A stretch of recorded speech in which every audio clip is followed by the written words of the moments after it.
Fala, meus amigos do canal Intelectos. Hoje nós estamos com mais um tema bastante interessante sobre a cultura nordestina, que é a morte de Lampião.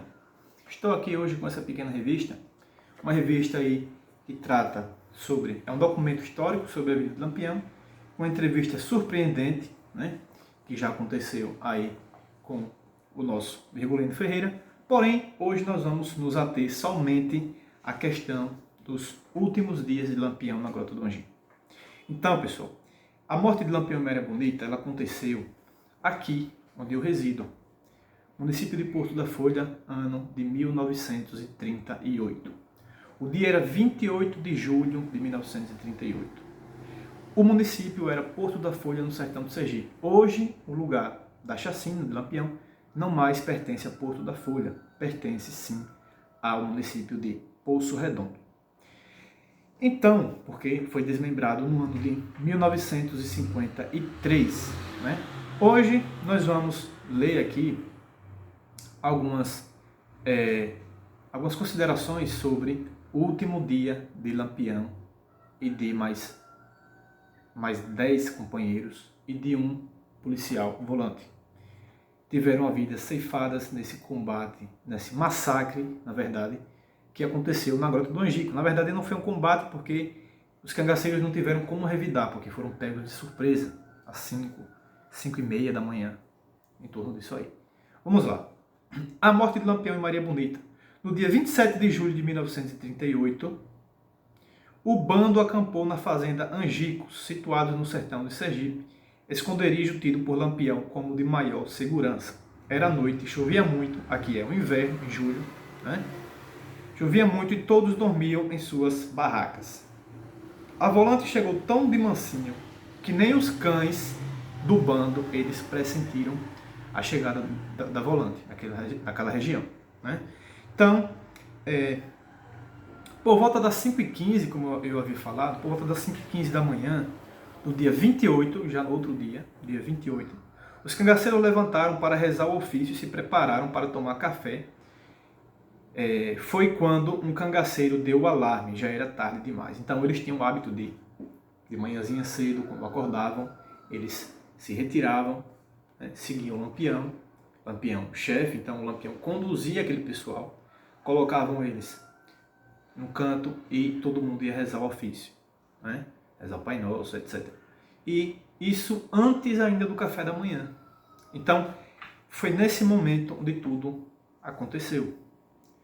Esse coito onde Lampião estava, na fazenda Angicos, era um coito do senhor Pedro de Cândido. Esse Pedro de Cândido, ele foi coiteiro de Lampião por muitos anos e, na verdade, ele foi forçado pelas volantes do tenente Bezerra a entregá-lo. Não se sabe ao certo quem os traiu, né? Não sabemos ao certo. Entretanto, naquele lugar mais seguro, segundo a opinião de Virgulino, o bando foi pego totalmente desprevenido quando os policiais do tenente João Bezerra e do sargento Aniceto Rodrigues da Silva abriram fogo com metralhadoras portáteis. Os cangaceiros não puderam empreender qualquer tentativa viável de defesa. O ataque durou uns 20 minutos e poucos conseguiram escapar ao cerco e à morte. Dos 34 cangaceiros presentes, 11 morreram ali mesmo. Lampião foi um dos primeiros a morrer. Logo em seguida, Maria Bonita foi gravemente ferida. Alguns cangaceiros, transtornados pela morte inesperada do seu líder, conseguiram escapar bastante eufóricos com a vitória. Os policiais, na verdade assim, eles conseguiram escapar, né? Muitos deles conseguiram escapar, mas sabendo eles que o seu líder estava morto. Né? Então, na verdade, muitos ficaram, digamos que, sem saber para onde ir, sem saber o que fazer, né? Sem saber para onde ir mesmo, ficaram totalmente desorientados, certo? Então, depois da morte de Lampião, a gente vai perceber que o cangaço dura somente 2 anos mais, né? Ele morreu em 1938 e o cangaço oficialmente se acaba em 1940 com a morte de Corisco, né?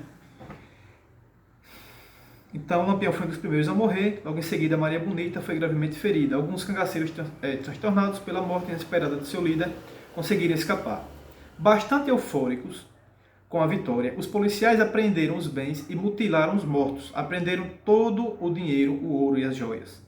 A força volante, de maneira bastante desumana para os dias de hoje, mas seguindo os costumes da época, decepa a cabeça de Lampião. Maria ainda estava viva, apesar de bastante ferida, quando sua cabeça foi degolada. O mesmo aconteceu com Quinta-feira. Mergulhão, os dois tiveram suas cabeças decepadas, arrancadas, em vida. Eles estavam vivos quando foram decepados. Luiz Pedro, Elétrico, Enedina, Moeda, Alecrim, Colchete e Marcela. Esses são os nomes dos cangaceiros que caíram por terra lá na Grota do Angico, os que faleceram naquele lugar. Um dos policiais, demonstrando ódio ao Lampião, desfere um golpe de coronha de fuzil na sua cabeça, deformando-a. Este detalhe contribuiu para difundir a lenda de que Lampião não havia sido morto e escapara da emboscada. Tal foi a modificação causada na fisionomia do cangaceiro. Lógico, ele teve a cabeça esmagada, então, lógico que não ia parecer com a feição dele. Por isso que, quando a cabeça dele circulou aqui pelo Nordeste, houve uma teoria conspiratória de que não teria sido Lampião que teria morrido na Grota do Angico, e sim outra pessoa.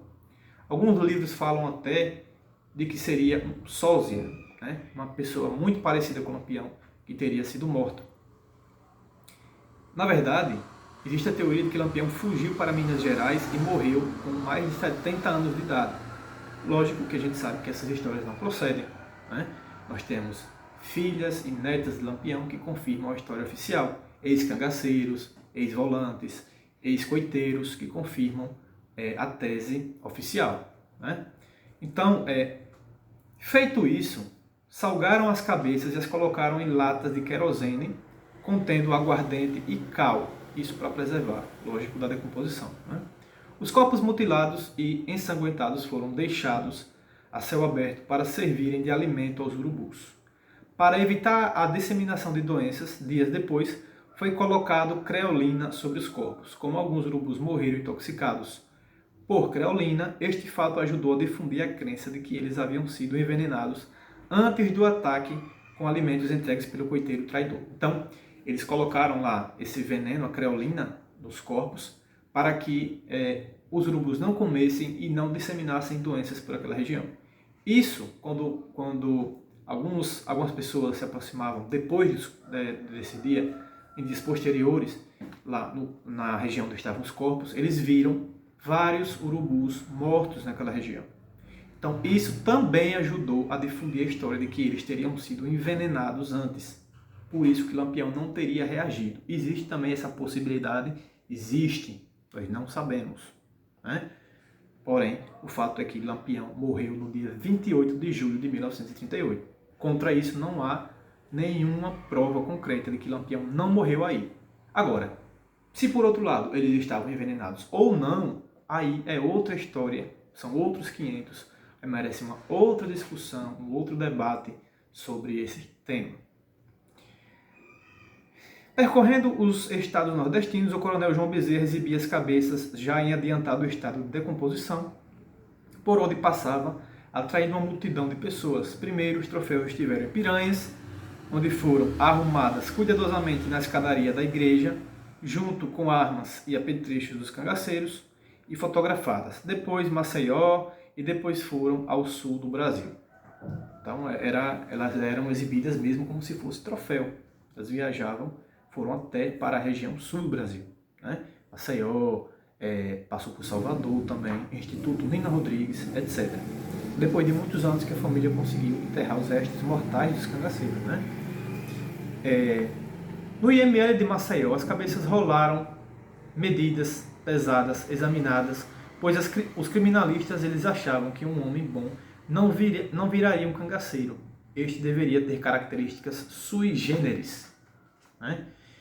Ao contrário do que pensavam alguns, as cabeças não apresentavam qualquer sinal de degenerescência física, anomalias ou de displasias, tendo sido classificados pura e simplesmente como normais. Do sul do país, apesar de se encontrarem em péssimo estado de conservação, as cabeças seguiam para Salvador, onde permaneceram por 6 anos na Faculdade de Odontologia da UFBA da Bahia. lá tornaram a ser medidas, pesadas e estudadas na tentativa de se descobrir alguma patologia. Posteriormente, os restos mortais ficaram expostos no Museu Nina Rodrigues, em Salvador, por mais de 3 décadas. O que acontecia nessa época? Existiu a teoria, defendida também por Nina Rodrigues, de que os bandidos, os bandoleiros, eles tinham uma degenerescência mental, ou seja, o seu cérebro ele não era normal, como de um homem comum. Por isso que os cangaceiros teriam essa vida de crimes. Na verdade, essa teoria foi refutada posteriormente. Né? Por quê? Porque os crânios de Lampião, de Maria Bonita, todos os cangaceiros, eles eram perfeitamente normais, os cérebros eram intactos, perfeitos. Então essa teoria também foi por água abaixo com a morte de Lampião. Durante muito tempo, as famílias de Lampião, Corisco e Maria Bonita lutaram para dar um enterro digno aos seus parentes. O economista Silvio Bulhões, em especial filho de Corisco e Dadá, empreendeu muitos esforços para dar um sepultamento aos restos mortais dos cangaceiros e parar de vez por todas essa macabra exibição pública. Né? Silvio Bulhões, para quem não sabe, ele é um filho de Corisco e Dadá, os cangaceiros Corisco e Dadá. Ele viveu em Santana de Ipanema, né?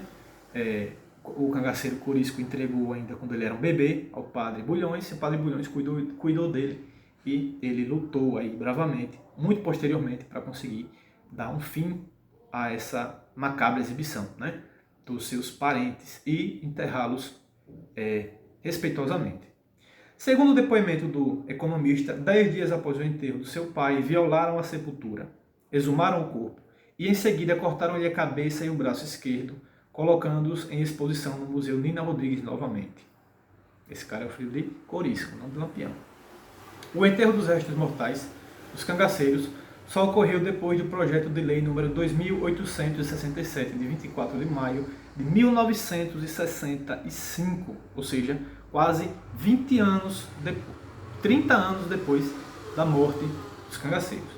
Tal projeto teve origem nos meios universitários de Brasília, em particular nas conferências do poeta Euclides Formiga, e as pressões do povo brasileiro e do clero o reforçaram, ou seja, a Igreja Católica também atuou nesse processo, nesse direito, na verdade, né, de os parentes enterrarem os seus familiares, né, e acabar de uma vez por toda com essa coisa tão bizarra de estar mostrando, levando cabeças de pessoas como se fossem troféus e exibindo-as em museus, universidades, etc. As cabeças de Lampião e Maria Bonita foram sepultadas no dia 6 de fevereiro de 1969. Os demais integrantes do bando tiveram seu enterro uma semana depois. Assim, a Era Cangaço se encerrou com a morte de Virgulino. Nós temos aqui algumas fotografias, as cabeças. Espero que o YouTube não censure essas imagens, mas vocês podem encontrar todas essas informações que eu citei nessa revista. Lampião, certo? Lampião, a vida e a morte do rei do cangaço. Aqui no final nós temos uma pequena frase que é atribuída a ele, vejam aí. Diz o seguinte: meu rifle atira cantando, num compasso assustador, faz gosto de lutar comigo porque sou bom cantador. Enquanto meu rifle trabalha, minha voz longe se espalha, zombando do próprio horror. Virgulino Ferreira. Até o próximo vídeo, deixe os comentários e temas e sugestões para os nossos próximos vídeos. Até mais.